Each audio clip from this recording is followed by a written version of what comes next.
Halo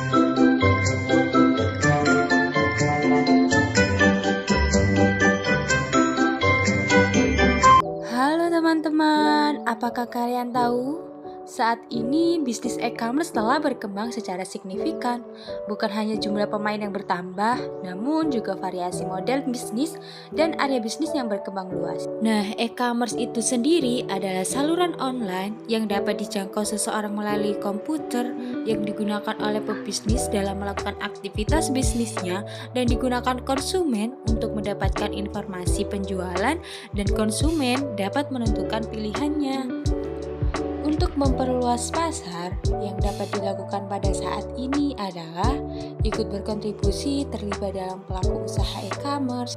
Pada era ini, pertumbuhan e-commerce sudah dijelaskan dari awal cukup signifikan karena gaya masyarakat yang mulai bergeser dari belanja offline menjadi cenderung berbelanja online.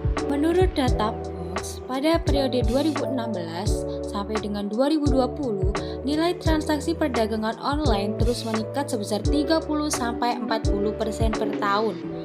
Diprediksi pada tahun 2022, nilai transaksinya akan meningkat sebesar 16 miliar US dollar atau setara dengan 228 triliun rupiah. Nah, dalam video tersebut terdapat beberapa platform e-commerce, diantaranya ada Shopee, Bukalapak, Lazada, Tokopedia, OLX, dan Bibli. Untuk yang selanjutnya ini merupakan persentase e-commerce manakah yang paling diminati. Nah, itu ada 5. Untuk yang dapat menjuarai e-commerce yang paling diminati adalah Shopee, karena yang perempuan mencapai 79% dan yang sedangkan laki-laki mencapai 55%. Kali ini kita akan mengetahui seberapa pengaruhnya sih e-commerce dengan usaha kita. Menteri Perdagangan M. Lutfi menilai sinergi antara e-commerce dengan UMKM dapat mendorong kemajuan roda perdagangan di Indonesia. Pemanfaatan inovasi teknologi mampu memberi kemudahan bagi para pelaku UMKM. Lutfi juga menyebut kerjasama yang terjalin antara kementerian dan lembaga bersama dengan platform e-commerce selama ini tidak hanya meliputi akses pemasaran bagi UMKM secara daring. Kemendak juga turut menggandeng pihak lain seperti asosiasi dan swasta di bidang pelatihan dan pemberdayaan UMKM. Pada tahun 2020 lalu, Kemendak mencatat ada sebanyak 1.564 pelaku UMKM yang telah terbantu dalam program pemberdayaan ini. Kedepannya, Kemendak berharap platform e-commerce seperti Gojek dapat menjadi wadah bagi kesejahteraan UMKM serta peningkatan daya saing produk dalam negeri. Sementara untuk peningkatan akses pemasaran online dilakukan kerjasama dengan platform e-commerce. Tahun ini sebanyak 1.564 pelaku UMKM telah mengikuti pelatihan dan terus meningkat jumlahnya.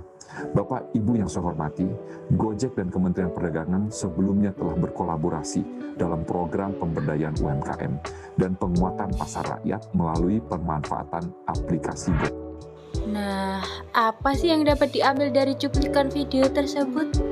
E-commerce memiliki pengaruh yang besar pada perekonomian Indonesia dan dapat menstabilkan ekonomi para pelaku UMKM.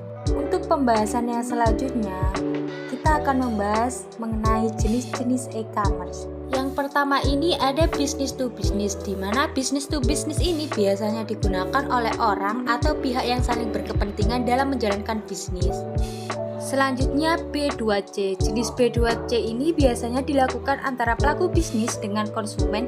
Contohnya, produsen menjual produk ke konsumen secara online. Dengan begitu pihak produsen akan memasarkan produk tanpa adanya feedback dari konsumen untuk melakukan bisnis kembali. Nah, selanjutnya ada C2C. Jenis C2C ini biasanya dilakukan antara konsumen dengan konsumen. Contohnya adalah konsumen dari suatu produsen menjual kembali produk ke konsumen lain. Dan yang terakhir ada C2B. Jenis C2B ini merupakan bisnis antara konsumen dan produsen. Misalnya konsumen akan memberitahukan produk atau jasa yang diinginkan secara online kepada produsen. Nah, mungkin sudah dulu dari videoku ya teman-teman. Sampai jumpa di lain waktu. Bye.